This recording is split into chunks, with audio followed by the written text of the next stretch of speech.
on WFLA Now. Feel good and live your best life with Bloom Health Club. Here's Gail Guayardo.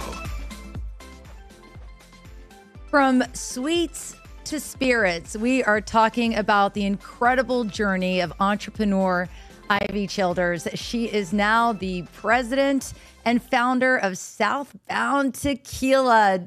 Ivey, welcome to Bloom Health Club. We're so glad to have you as a member. Thank you so much. I am excited about this membership. This is my second time back. Yes, it is her second time back. She's been on Bloom, which is our nationally syndicated health and wellness show, headquartered right here in Tampa, Florida at WFLA. And another familiar face that I want to bring to the table because he is celebrated with your tequila and your launch here in Tampa, and that is our digital reporter and lead BloomTampaBay.com producer, Brody Waddell. Brody, welcome to the party. Hello, Gail. Hello, Ivy. I'm a big fan of Brody. Oh, good. I'm a big fan of you. Thank you. Yeah, so let's talk about you and the splash that you are making in a predominantly male-oriented field. You ran a successful bakery that you launched in Nashville, Tennessee. You sold that, and then you pivoted in life. I know, the sweets to spirits. It seems like I'm all about the celebration. So, and that garners a lot of support, which I have had in Nashville. And I've been so lucky that city, has really watched me bloom, no pun intended. Hey. We'll take it though. Yeah. And here we are again. And I'm so happy we're in Florida. I'm really getting to know Tampa, and I love it here, and I love all of you. But yeah, it's been a fun ride and a fun journey from sweets to spirits. I want to talk too about your latest collaboration with country music sensation Carrie Underwood, who you've been longtime friends with for 15 plus years now. And you're working together to make our holidays a little bit more simple. I know. I'm so lucky. She is just an incredibly grounded person. I've known her for so long, before we were both married, before, all the life milestones. And she's been a huge support in my career as a friend, and also somebody I watch and learn a lot from a business, female business perspective. I've had a bird's eye view this, for over 15 years, and I feel really lucky, and I hold my standards really high. I think largely due in part because I've watched her.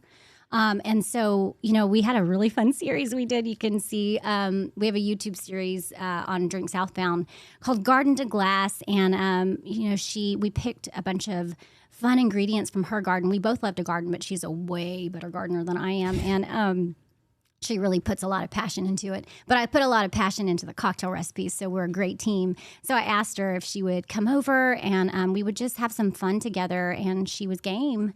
And you could watch the progression of cocktail 1 to 2 to 3 to 4, because we shot it all in one day. And so we got real lively by 3 and 4. We were ready to go. We were like, where's 5 and 6? I bet, yeah. That is awesome.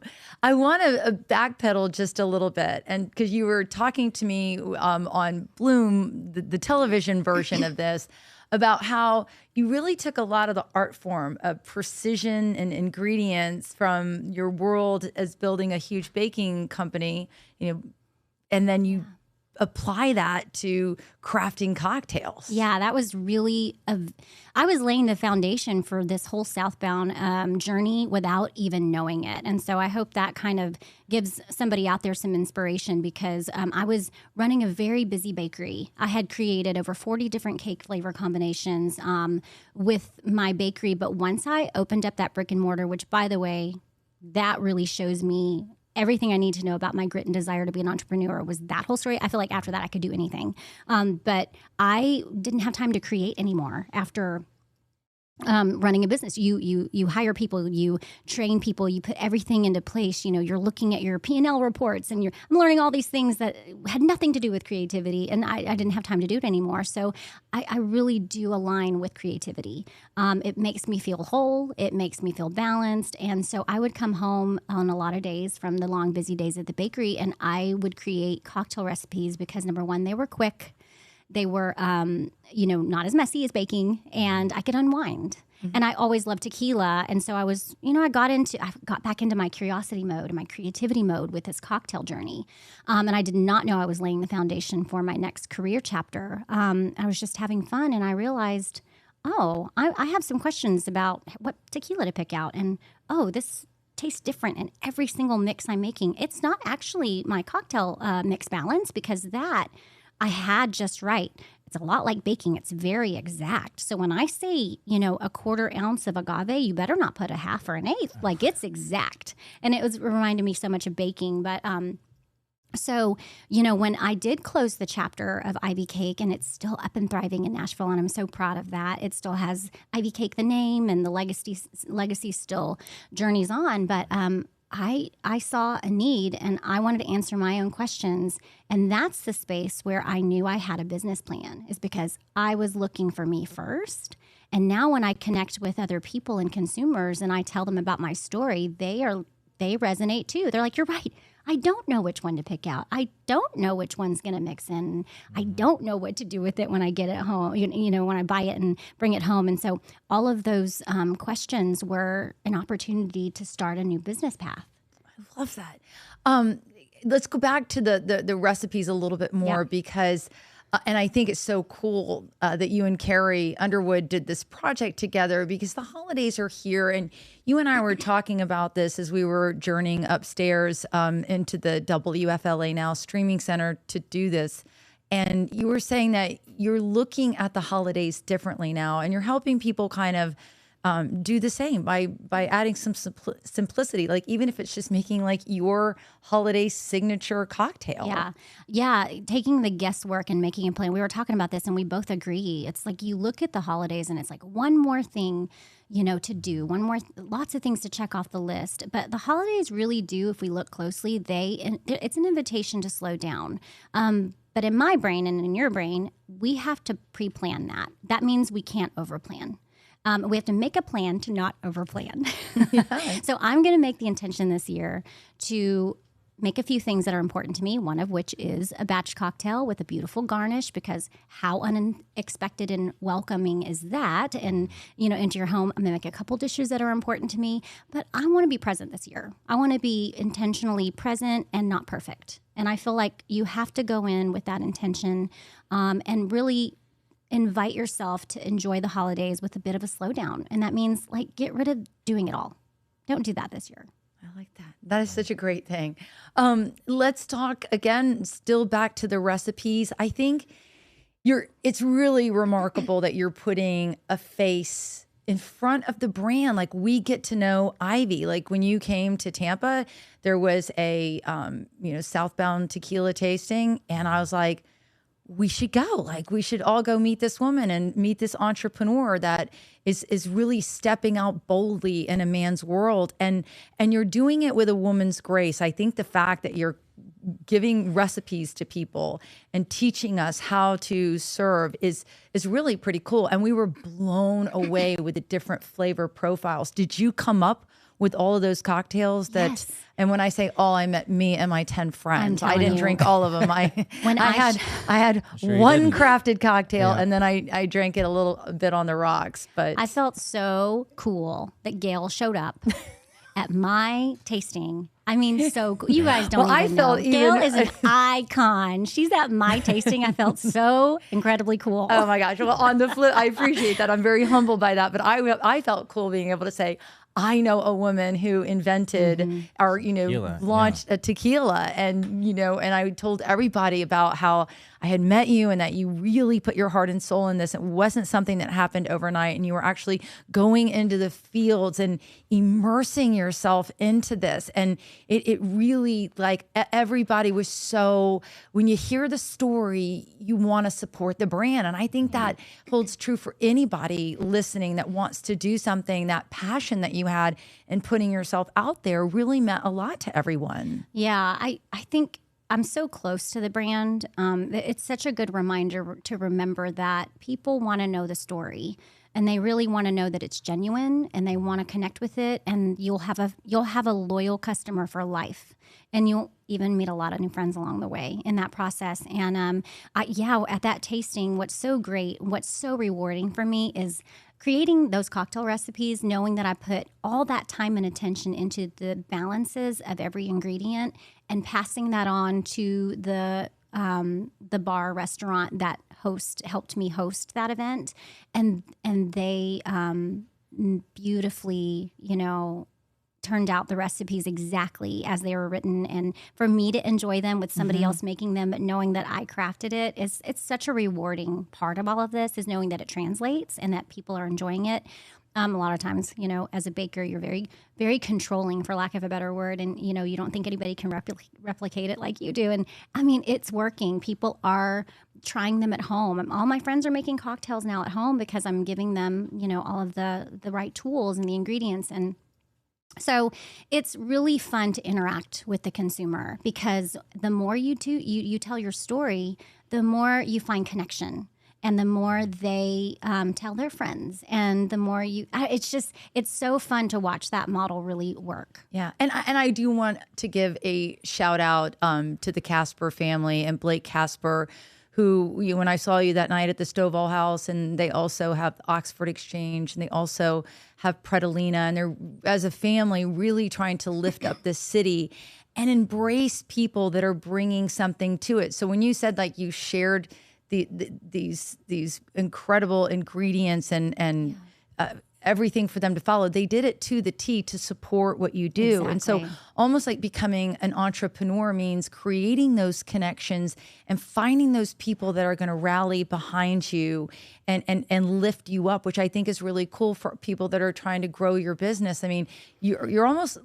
You are boots on the ground when it comes to meeting people and spreading the good word about what you're trying to do. Yeah, I actually had dinner at Predalina last night, and I sat next to Allison that evening at the tasting, and I opened up the menu at Predalina, and I saw the story of her great grandmother, Blake, and her great grandmother, and I just feel so much connection myself. I mean, and it just goes to show that those stories really resonate. There's community. There's growth and innovation that happens with me as a small business. Well, I guess I'm not so small business anymore. That was the past, but now I just feel like it still is the same. Story matters, connection matters, and it helps you grow and evolve. It really, really does. And I think, too, 2024 is right around the corner. And I think a lot of us, including myself, and you have to reinvent yourself many times in life if you're striving for happiness. And that is what you did. And I think it's important for people to know that it did not come easy for you. You worked a lot of jobs that you didn't want to work, so that you would have the time, the money, and the bandwidth to build what you truly love. Yeah, I mean, I cannot state that fact enough. That is part of the hard part of growing up, is that you have to build every layer brick by brick, and nothing is built overnight. Mm-hmm. And I think that is where I hope a lot of people, growing up now in this next generation really understands, is that, the hard work you put in will always come back to you if you are dedicated to what it is you want, and you have that goal in mind. If you dedicate a little bit of time to ideate for yourself a little bit every day, and to plant seeds into what it is you're doing, even though that's not what you're doing for a living right now, it really will come back to you if that's what you feel aligned with and that's what you want to do. I always say passion and the time spent to develop that always aligns with an opportunity. And I believe that about myself. I believe that I had something special, and when I started Ivy Cake, it was so hard because to take a creative hobby, and actually turn it into a brick and mortar business was insanity. But I was already there. I was already going, and I wanted it. I wanted it really bad. And so I had to learn all those I did every job position. Dishwasher.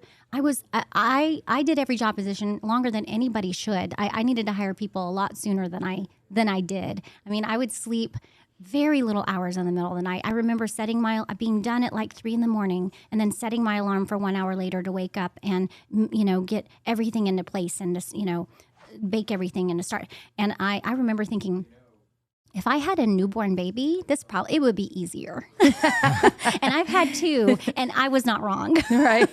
Building a business is really hard, but it it gave me everything I needed to know about myself and to put my finger on the pulse of how badly I wanted things. And so, yeah, I just really just look back at that and know that was really hard, but it was, I know I can do anything. I know I can do anything because of that. So also, you were saying about pivoting, and I want to say this. I built a business that had a lot of support in Nashville from a lot of celebrities. I mean, I baked, you're seeing a picture of Brad and Kim and Paisley and Mike and Carrie Underwood. The list of celebrities that trusted me with their celebrations and their babies' birthdays and all of that stuff is super humbling. I am How did you super make humbled. those connections? I know. I mean, what? This is incredible. That's interesting. Music City is a lot smaller than you think.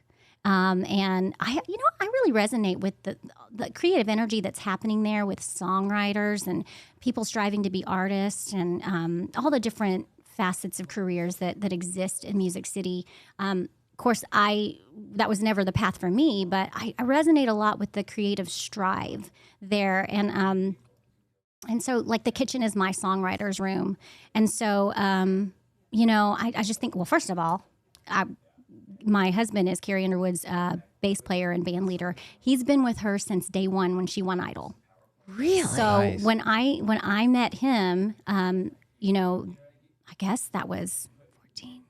How long have we been married? I can't keep up anymore. So we've been together 14 years, married for 14 years, dated for 16 years. And so so I started dating Mark, and that's how I met Carrie.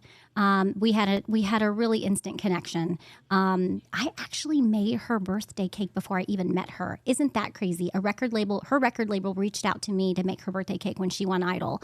And I was just like, oh my gosh, I'm making Carrie. I watched her on Idol.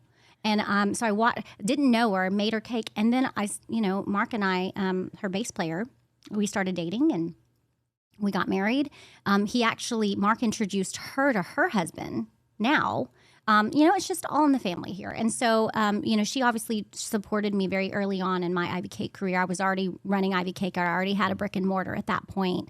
And then when she got married, I got to do her wedding cake tower, her wedding cake, and made it into People magazine. It's just really funny when somebody like that supports you and you have a great product already, magic happens. But you have to have a good product. Yeah, you have to have a good product. And I have to say, going back to when you said that, you said this on Bloom, our nationally syndicated show, and you said it a little bit earlier on our streaming platform here, that I think the support of two women, because you think of Carrie Underwood and you put it in perspective about this is all 14 years ago. This is a woman, plenty of people win these reality contests and they don't go anywhere. So when you have two women supporting one another that really understand the work ethic, and you have that mentorship and you have that support from one another, I mean, that's really, really important. And those are the kinds of people that you should be surrounding yourself with. Absolutely. I cannot say enough about, as a CEO, I have mentors all around me. I reach out and ask for that help because I need it.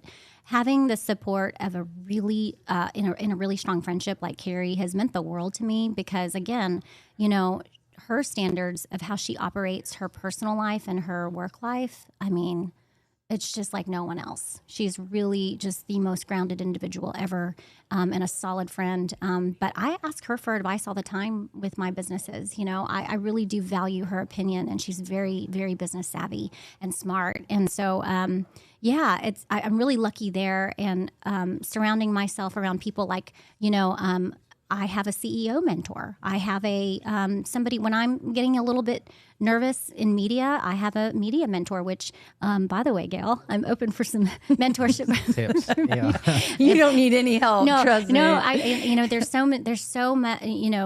I don't know how to do everything, but I know how to ask and I know how to say.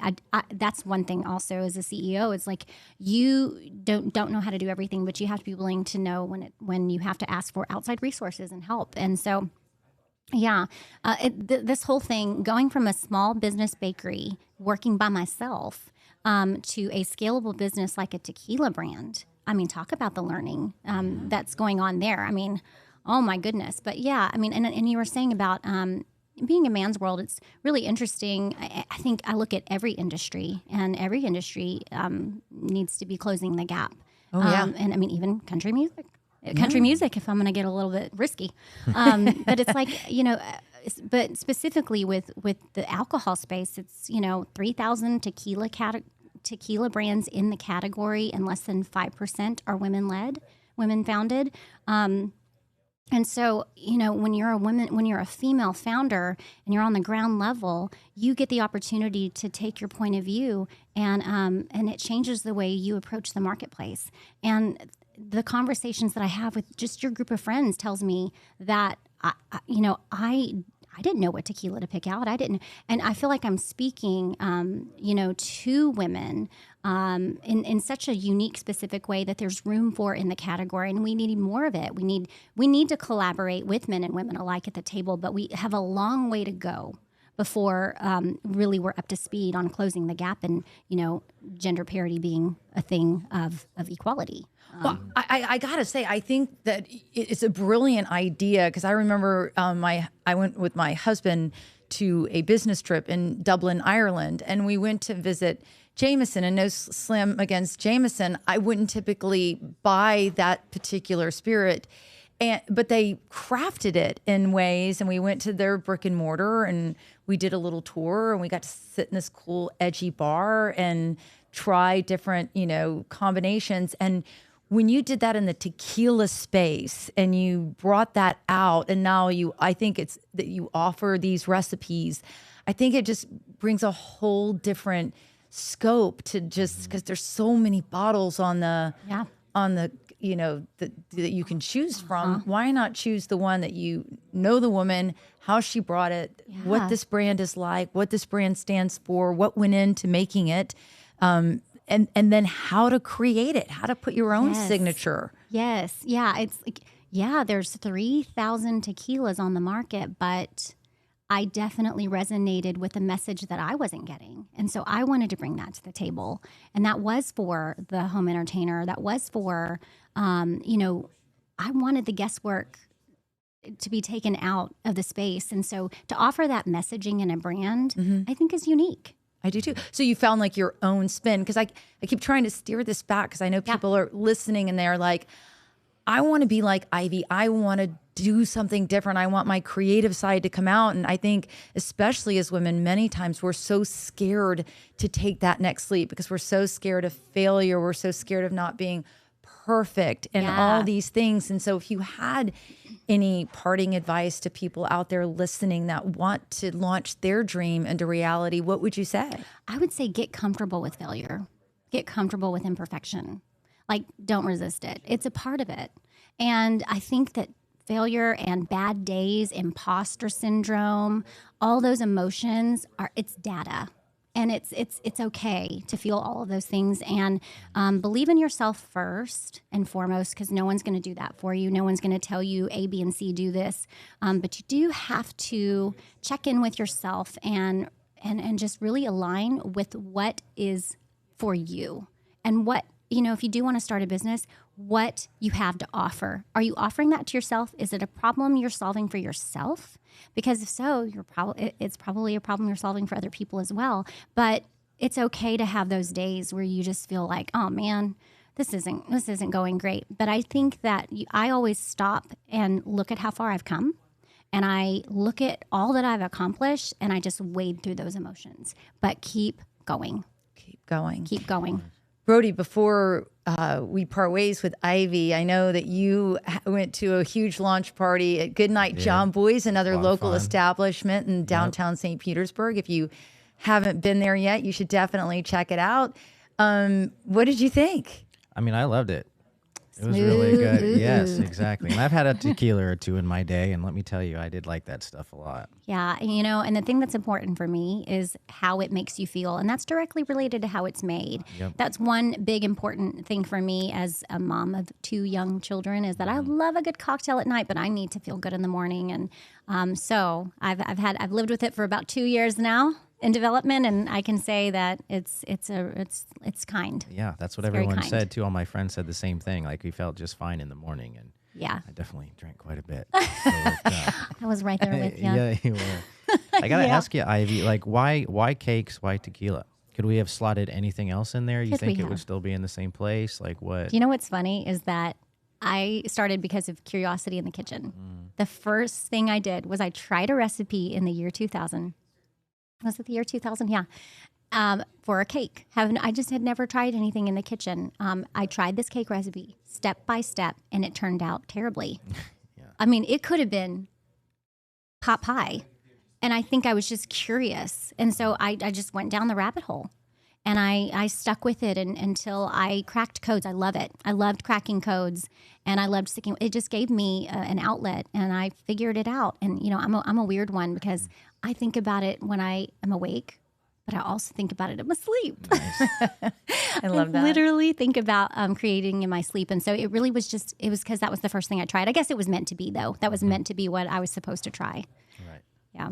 Trusted cake lady, now the trusted tequila lady. That's right. I think it just all makes sense. I love it. Well, your story is a remarkable one. You're very inspiring, Ivy. I really appreciate it. I think a lot of women like myself and men alike, we celebrate you, and we just really appreciate you joining us as part of the Bloom Health Club. I feel so honored. And cheers, everybody. Cheers and happy holidays, everyone. Right. Go slower. That's right. All right. Thank you, everyone, for watching. Until next time.